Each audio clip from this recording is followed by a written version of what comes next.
that took place in the book of Ezekiel. We'll look at that in just a few moments. We're going to begin with chapter 44 tonight. And actually, because of the content that comes after this and the section we're in, we're really going to wrap up Ezekiel tonight.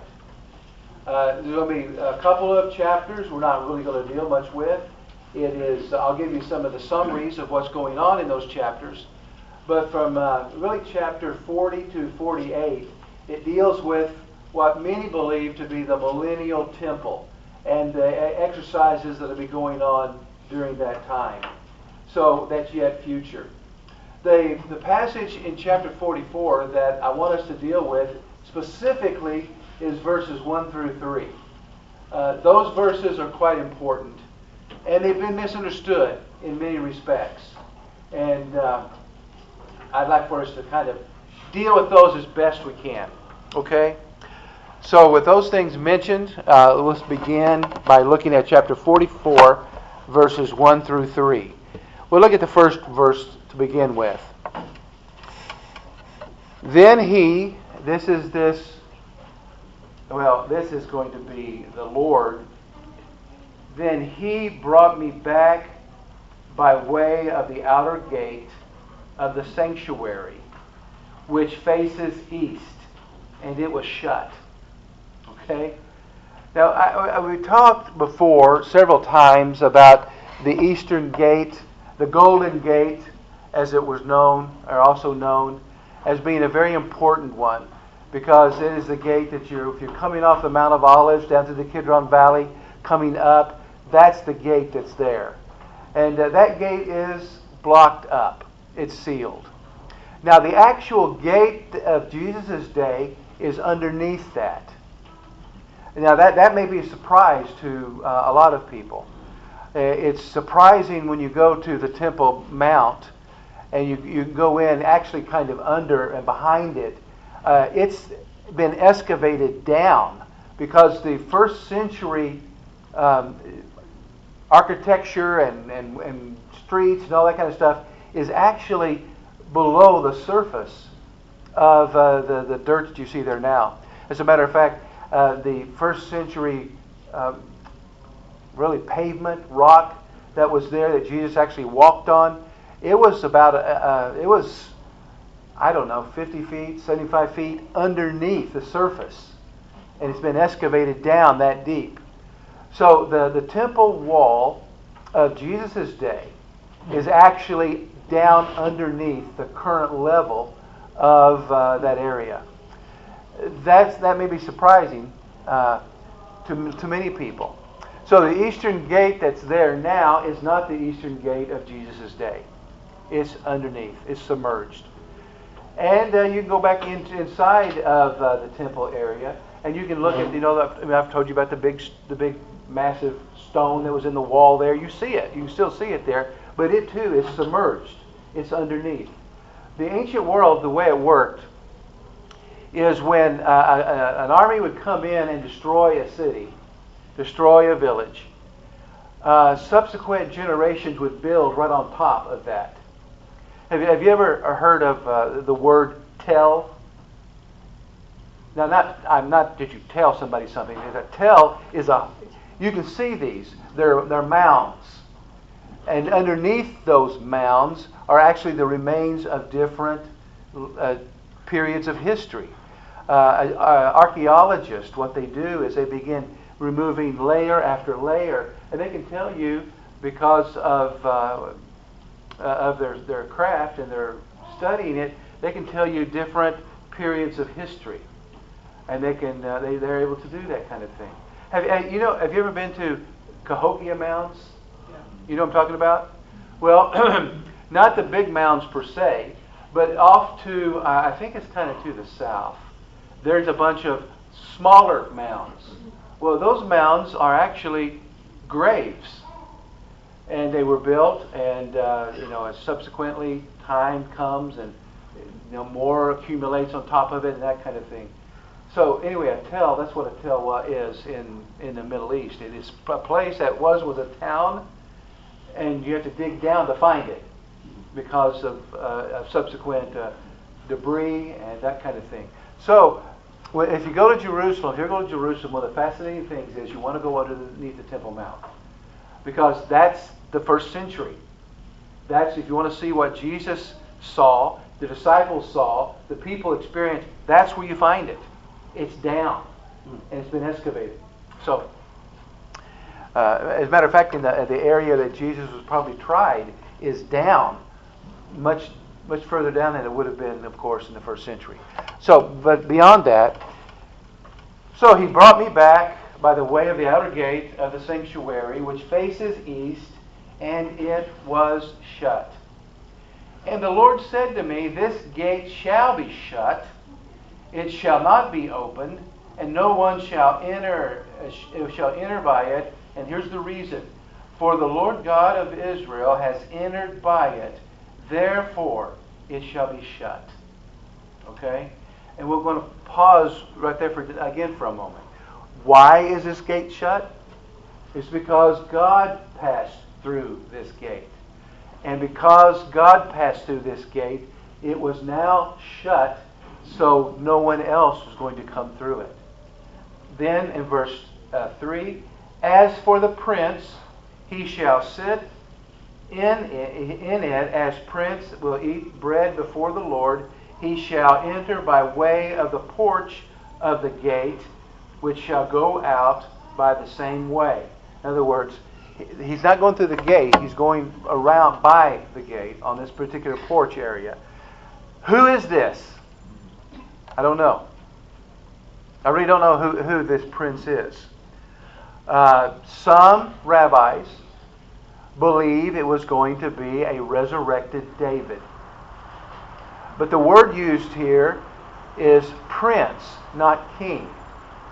Now the thing about this prince is, in chapter 45, he has to offer sacrifices for himself, which excludes the possibility that he's Jesus. Now this passage has been I think, woefully misunderstood. And I think that even during the Middle Ages it was misunderstood by the Turks that controlled Jerusalem when they did rebuild the wall and they sealed the eastern gate. I was told by our guide in Israel that the eastern gate was closed and the cemeteries in front of it in order to make sure that the Messiah would not walk through that gate. And I think, now this is what I think. I don't know. I think that this passage was misunderstood by the Ottoman, in the Ottoman Empire, to be that they were afraid that, because God came through the gate, they were afraid Messiah, who was a prince, who was going to come through the gate. That's why they sealed it. There's a lot of problems with that. Some of the problems that arise at that is, number one, the prince obviously isn't the Messiah, not Jesus, because he has to offer sacrifice for himself. He is a individual that obviously has relationship with God. That's what it means by eating bread before the Lord. And I alluded to it a moment ago, some of the rabbis believe it's going to be a resurrected David that was going to be the Prince of Israel. The prince, though, it seems like he's not a priest, but he does somehow relate to the priests. Now, if it is David, which I don't think so, I don't think that's the idea being communicated here. If it is David, though, what's the problem? He was a king, but it has to do with tribes. What tribe was David from? Judah. He was the tribe of Judah. Now, who serves the temple? The priests and the Levites come from what tribe? Levi. That's right. So when you think about that, in those terms, you see that David really couldn't perform that function as a priest. He would not be qualified to do that. And remember that the ancient Israel was different than many of the other people groups around there. The king could not serve as a priest. he had his area of service, and the priests had their area of service. Do you remember any of the kings of Israel that usurped the position of priesthood? And what happened in reference to that? There's a couple. King Saul was one. Do you remember? He was waiting for Samuel to show up. Samuel didn't show up. At least not in a timely way that Saul wanted him to. So Saul took it upon himself to offer the sacrifices, remember? And the kingdom was taken away from Saul for doing that very thing. Because he had usurped the position of a priest. There's another. What? Well, Melchizedek was not Jewish. But he was the king of Salem, and he was a kingly priest. But he wasn't Jewish. Okay? Hezekiah. No. Uzziah was the one that he also usurped the position of trying to be a priest or offer a priestly function, and he was struck with leprosy. Not Hezekiah, but Uzziah. You know, in the year that Uzziah died, I saw the Lord. That's what Isaiah said. Okay. So now there is an exception to that, but not for the tribe of Levi. Jesus himself is going to be the priestly king, which opens up a whole new dynamic there. So, but anyway, long and short of it is, this is not, I don't think, a reference to Jesus as being the prince because of what follows. Okay, questions or comments?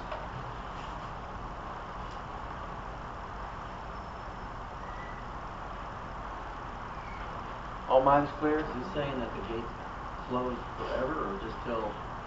Well, it's closed now. Okay, that leads me to a good something I neglected to mention.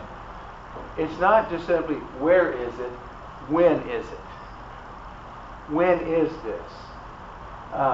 If we understand, at least if we understand from this perspective what Ezekiel's talking about, he's been talking about a future temple that is not the same as the second temple era, so we know that's not it. A temple that is going to be in existence during the millennial reign of Christ. So, because of the descriptions of it, it's quite different in some respects than the previous temple was. Remember, I gave you kind of an illustration of 3 temples. Actually, there's 4. You have Solomon's temple first, right? You have his temple, and then after the destruction of Solomon's temple by the Babylonians, then you have the temple was being rebuilt in the days of Zerubbabel. And then after that, that temple was expanded and the building continued under Herod the Great. And that was the temple that was in existence during Jesus' life upon the earth, his ministry here. Following that temple was destroyed in AD 70. Then we have what looks like, if we understand in a premillennial kind of perspective, we see that there's going to be a third temple. The third temple seemingly is the one that's going to be in existence during the tribulation period. And that is seemingly the one that's being prepared for right now. We've talked about the red heifers, the temple society in Jerusalem that is, they're getting everything ready for the temple, sacrifices to return and all that kind of thing. But that temple has not yet been rebuilt. That conceivably be the third temple. Millennial temple is the fourth one. That will be the one seemingly in view in the last chapters of Ezekiel. Now, does every Christian believe that? No. Some will look at these last chapters of Ezekiel primarily as simply an encouragement that Ezekiel is being given by God to encourage the people that are in exile. Well, that sounds cool, but the one thing I would question about that is it is awful specific. I mean, he could have saved a lot of ink by simply saying God's going to rebuild the temple. Hey, that's great. But he doesn't do that. He not only says that the temple is going to be rebuilt, he goes through great pains of talking about how big this area is going to be, how big the gate's going to be, how many this, that, how long it's going to be. He goes through all these specific measurements, which seemingly would seem like that would be somewhat surprising that there'd be that much detail if it was nothing more than just simply a word of encouragement. That's just me. Other questions? Could it be just a blueprint for the future builders to rebuild the temple? Yeah, it could be. It could be. But that is a good observation. It's right on target. The question is when. Is it a tribulation period? Is that what he's talking about? Or is it the millennial? He doesn't seem to indicate the tribulation period here. So that seems to be absent. He's already talked about that subsequently in past chapters. It seems like then that they're going to have the temple's going to be built soon, or and then after the tribulation it's going to be destroyed and another one. Or the tribulation temple will be remodeled. I don't know. And we're talking about things we just speculate about. What we do know is he's describing the temple. As a matter of fact, I want you to listen to the balance of the chapter. I'll give you just kind of an outline of the things there. In chapter 44, verse 1 through 46, verse 24, these are the things that are taking place within here. It is those in chapter 44, those who may minister. That is the entire chapter there. When you get to chapter 45, you end up with support for those who minister in the temple. That's 45 verses 1 through 17. 45 verse 18 through 46:24, you have the offerings that are going to take place in the temple. See, it gets quite specific. It talks about in chapter 45, 18 through 25, offering at the feasts, the different feast days, the special offerings. There's going to be offerings on the Sabbaths, new moons, and daily sacrifices, chapter 46, verses 1 through 15. Regulations for the prince that we've talked about here. It's chapter 46, verse 16 and 18. Places for preparing the offerings, chapter 46, verses 19 through 24. You see how this, if you're looking through your Bible, you're seeing that this is incredibly specific. All this is being laid out very specifically. It sounds similar to what you might find in the book of Leviticus. Now, it's not talking about all the different laws per se, but it is talking about how things are sacrificed, when things are sacrificed, who's doing the sacrificing, who's allowed to do it, who is not allowed to do it. There in chapter 44, there is concern about unauthorized people in the temple area, which may be a indictment of allowing Gentiles to do certain kinds of work in the temple area. You see, even back during the temple construction, there were some Levites, priests, also were taught how to do the work in the temple itself. They were taught that because they're going to be working in holy space. So the priests themselves would be the stonemasons. The priests themselves would be the ones working the gold. The priests themselves would be doing all these things. It wasn't like bringing in a construction crew, building it, and then sanctifying it. It was believed that we can't do it that way. The priests themselves had to do the work. And they were trained to do so. And then, of course, I can go on. In chapter 47 through chapter 48, you have the following. You have a kind of a new holy land. You have the river giving life to the land, the boundaries of the land, and the division of the lands. The land being divided according to the different tribes, as it was. I'm not talking about that paper. He's back there waving his paper at me like, wait a minute, I'll get to that paper. That's not the one I'm talking about yet. See, my paper's different, you see? This is just simply the outline of what was taking place in the subsequent chapters to follow. This is the millennial temple you're talking about? Yes. If you go to Jerusalem, there's no river there. Not in Jerusalem. You have the little branch going down the Kidron Valley, but it's not a river. The Jordan is not going through Jerusalem. It's subsequently outside of Jerusalem. So you can see there's differences there. But good questions. Others? Anyone have? I may not be able to answer them because you probably see that I'm trying not to be too dogmatic. The reason for that is there's some things I really can't nail down here.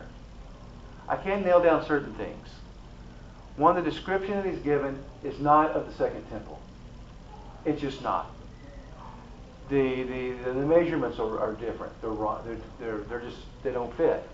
Other kind of things you see when the reinstitution of some of the sacrifices, who's offering the sacrifices, all that kind of thing. That too is not radically different, but different itself to some degree. So it would seem to lead to either one or two conclusions.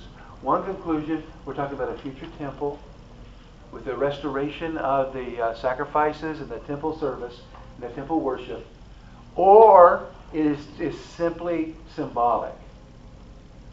It's just simply a vision to encourage the people who were now living in the reality of a temple that's now totally destroyed. A city that was holy to them, which is also now totally destroyed. And they themselves, they're not even living in the land anymore. They've been carried off and marched off into captivity. And they're going to live there. And many of those people are going to die there.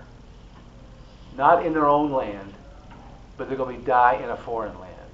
Jeremiah had already been proclaiming about that.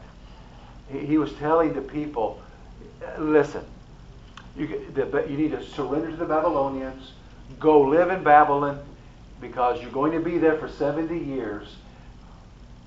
Build houses, plant vineyards. In other words, make yourself at home, because that's where you're going to be. And there was a number of people that did not like that message at all. They thought he sounded like a traitor. And they thought that Egypt would be the answer. Well, Egypt was not the answer. Egypt could not bail them out. Egypt could not overcome and defeat the Babylonian army. So with all that going on,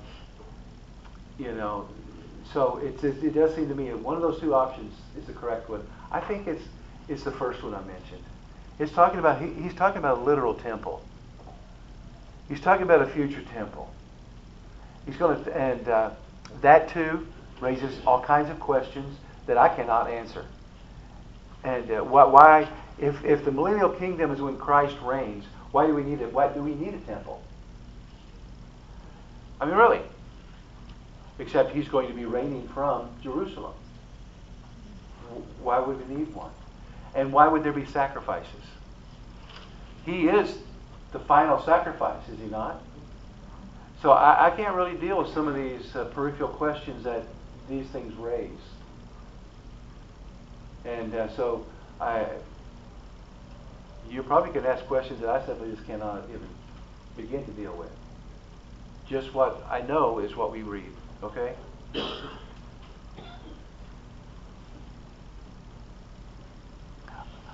Okay, Emil. You can get the other paper now. Yeah, that one. The reason why I brought this in for you is to serve as somewhat of a reminder of the terrain that we've already traveled. There are certain aspects of Ezekiel's prophecy, his work there, that are really important for us just to kind of get our bearings and to refresh our memories. We've been doing this for a number of months now. So some of the early things, look at the bottom of the page. Do you remember the sign of the brick? Do you remember the brick? You look at me like, what brick? Well, it was a brick. Remember, he had a brick out there as if it and laid the siege wall against it. Remember? These early signs of Ezekiel were really dramas. He was acting it out. And the one of the posture. Remember the bread? What was? Tell me. Can anyone tell me about the bread? God told him to cook bread using human dung. He said, "Oh, no, I can't do that." So God permitted him to use from animals, not human. But why was he doing that? He was doing something. It's going to get really bad. It's going to get really bad. We're not going to be able to cook our food like we would think we need to cook it. We're not going to be able to do that. And the one that always fascinated me was the shaving part. Anybody remember that one? He shaved with a sword. How many piles of hair did he have? 3. What did he do with those? And what was the purpose of those?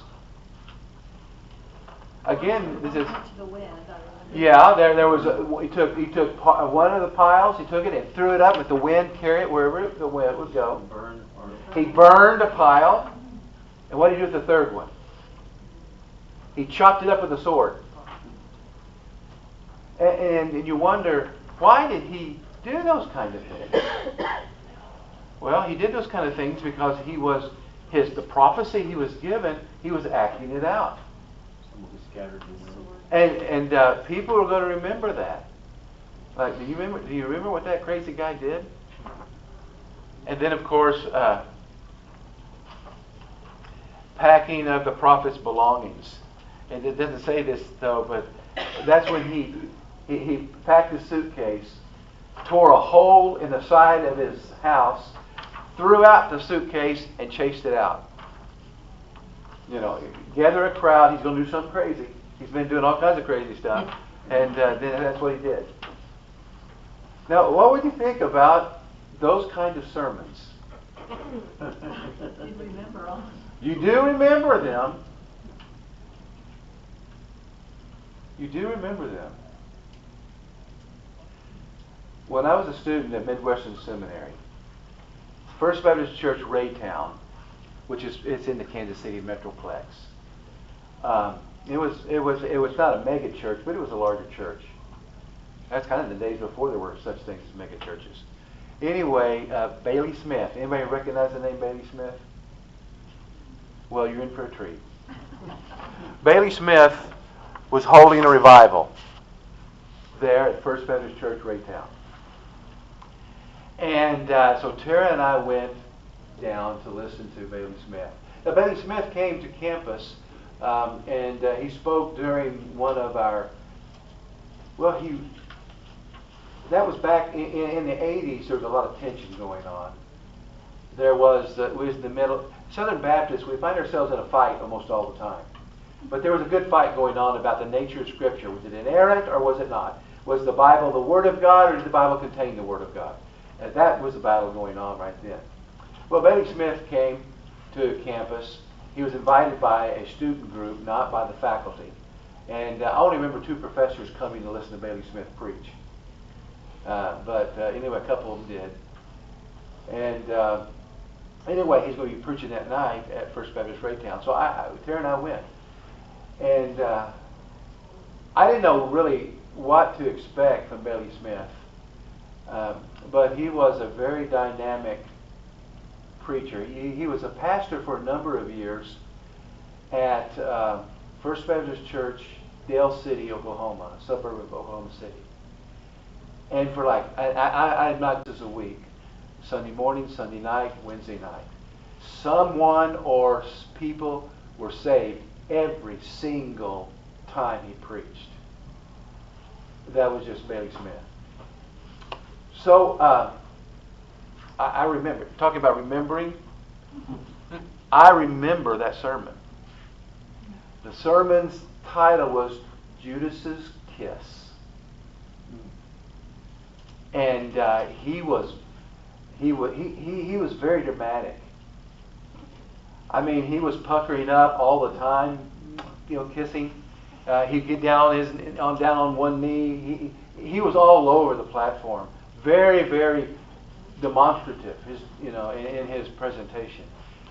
And then he gave the invitation. 3 deacons and 2 seminary students were saved that night. Because it was the traitor's kiss. The traitor's kiss. Now, I'm not sure, I really am not sure if those were, they were pagans before and they just pretended to be Christians, or whether they really were saved, or they were just under conviction because their lives were not in keeping with what Christ would want. And so in one sense, it's the traitor's kiss. But I remember it. And my goodness, that's been, 38 years ago, or 37 years ago. It was that dramatic. Now, I'm not saying every sermon that he preached was like that. Remember, this was a revival. So he may have been a little more demonstrative than he would have been otherwise. But it stuck. So I can think about Ezekiel, people 50 years later, do you remember? Oh, yes, I remember. I remember those 3 piles of hair. I remember him tearing through his house and throwing his suitcase out and chasing it. I remember that. What else? What other kind of things that he did? Well, he did, several things in there. The smelting furnace, the death of Ezekiel's. That's one of the most we didn't really look at that one, but or at least not very, very detailed. But when his wife died, God forbid him to mourn, which was, that's kind of a stunning kind of thing, So we see those kind of things. Now, those were just the signs. If you were up in the middle of the section, let's remind ourselves of some of these visions. Do you remember in chapter 1 the vision of God? Remember the wheels within the wheels and how they could move, and the sound that was being there, and then the one coming that was above the wheels that came. Remember him? The vision of the scroll. We talked about the scroll itself. The vision of the plane. Very familiar, or very similar to the vision of God earlier, but this was a vision on the plane that they were living on. And then visions of Jerusalem. Those were very stunning. This is when the glory of God departed. Remember, the glory of God came out of the Holy of Holies, went to the eastern gate, remained there, and then after that, the glory of God departed on going east. And it wasn't until last week that the glory of God had returned. So you have those. Talking about the wickedness of the temple. Remember, poor old, the women crying for Tammuz. That was it was thought to be that Tammuz was I forgot what goddess's son, and he would die, and he'd be weep for, and then in the spring he would rise. He'd come back to life. It was an agricultural kind of thing. And then, of course, you had the inhabitants of the city being burned, wicked princes and departure of God's glory, those kind of things. And of course, what is the most famous vision of all? The Valley of Dry Bones. When you think about the Valley of Dry Bones, and we spent some time on that one, what sticks in your mind?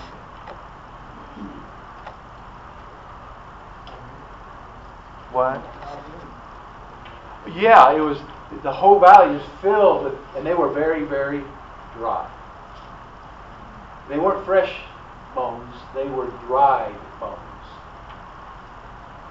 What question did God ask Ezekiel?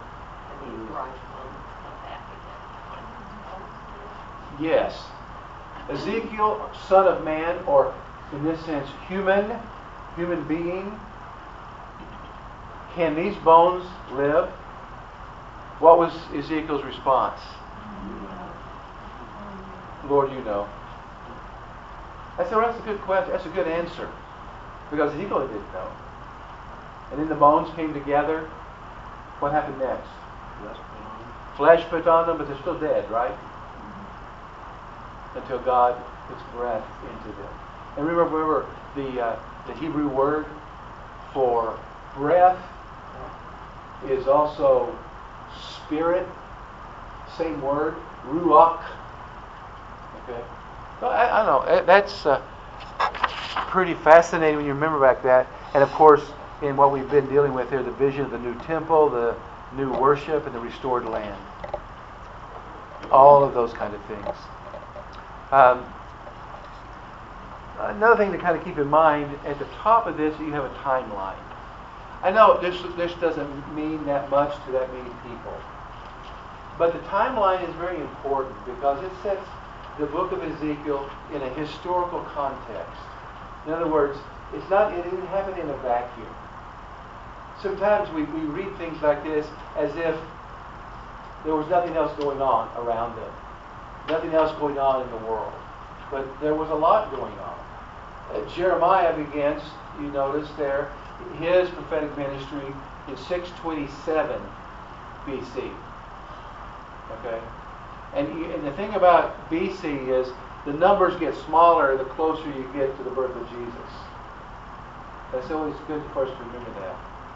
Okay, Nebuchadnezzar, he defeats the Egyptians, and Daniel and his 3 friends are taken to Babylon. Ezekiel may have been in that group in 605 BC. Now, this is the first deportation. Then Ezekiel begins his prophetic ministry 592 BC. That's when he begins. So some of those first few chapters of Ezekiel are taking place shortly thereafter, right in that period of time. Before 586. 586, that's when Nebuchadnezzar conquers Judah. Jeremiah probably was taken with a group of people fleeing to Egypt. And that's the last place that Jeremiah wanted to go. He did not want to go there. Okay? And then Cyrus the Persian, Medo-Persian, he decrees the return of the Jews right around 538. In other words, BC. Allowing Jewish captives, exiles, to return to Jerusalem if they chose to do that. There were few that did. There were quite a few that did. But they all didn't. Some remained in Babylon. Some remained there the rest of their lives. When did Daniel return to Jerusalem? The prophet Daniel? No, he didn't. He prayed facing Jerusalem. That's what got him in trouble. That's what got him in the lion's den, remember? But he did not return to Jerusalem. Because after the Babylonian Empire fell, he continued to work in the government of the next regime, which was the Medo-Persian Empire. So he did not return. Okay, observations you have.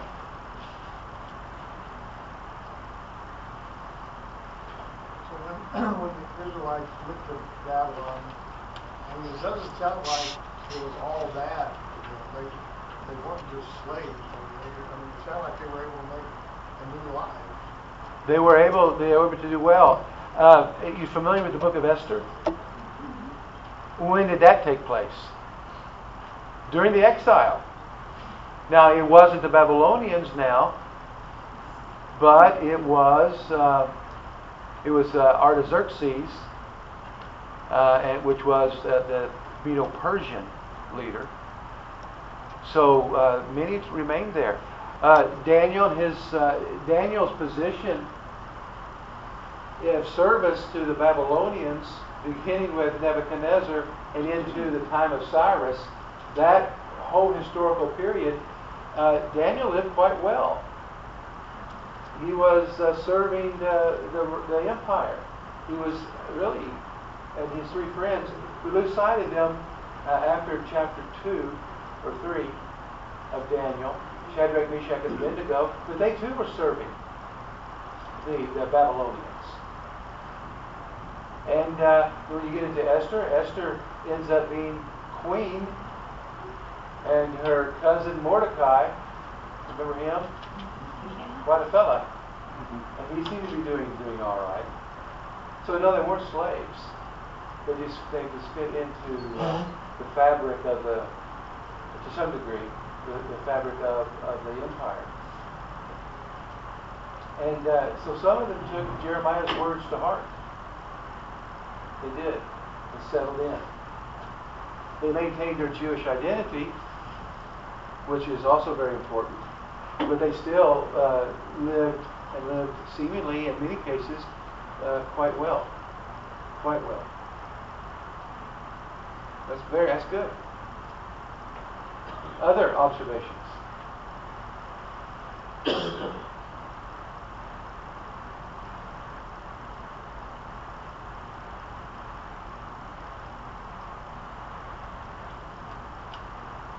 Would they have been accepted as Jews or just tolerated as Jews? Because Haman certainly... Right. Yeah, Haman though had a grudge, and of course Mordecai was a part of it, but his history also, the history of his people, and the conflict that they had with the Jews was still very much alive in his heart. So they probably fit in pretty well, but just like any Jewish community today, they may fit in pretty well, but there's always an undertow of hostility. Anti-Semitism is not something that's brand new or German. It's been around for a long, long, long time. I had never, and I heard this, somebody said this, some pastor was talking about Haman and how that was another ploy of Satan to destroy the Jews so that Jesus couldn't be born, and I hadn't really made that connection, really. Yeah, there could be. It's definitely, yeah. Haman didn't know what he was doing, but... Right. Yeah. So Esther and Mordecai are pagan names. Would they have taken those themselves, or was that forced on them? I don't know. We Shadrach, Meshach, and Abednego, and even Daniel actually were given Babylonian names. Belshazzar, I think, was Daniel's name, his Babylonian name. They probably had, they may have had both names. Even, I don't know for certain, but they would have probably had their name, what they were called at home, and the name they were called out. Because one of the things that that would often happen in the ancient world, Nebuchadnezzar was not looking just to enslave people, though that was part of what would take place in an ancient world. Whoever is the conquered people would become the property of the conquerors. But Nebuchadnezzar was looking for the people, at least in 605 BC, he was looking for those that would serve his purposes. And he wouldn't be doing that just with those in Israel.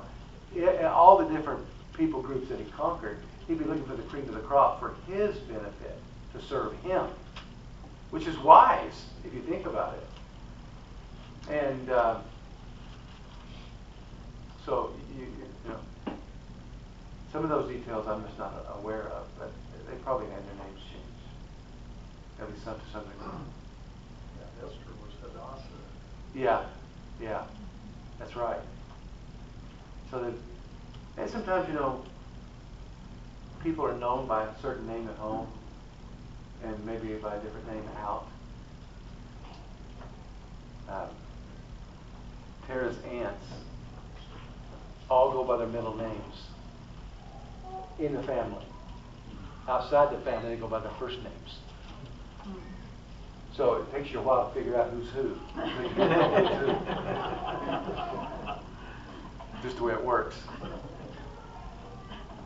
My family's quite different. Everybody had nicknames. I mean, I'll give you some of my aunts and uncles on my dad's side's name. There was Gorilla. I was 10, 12 years old. I knew he had a real name. And my Uncle Jerry, his name was Duck. My aunts, Marilyn was Gypsy. And then I had another aunt. I can't remember what her name was. I think it was something. It was an American Indian name. Not Pocahontas, but something. I don't remember. And I had others. My Uncle Garland, he was quarter horse.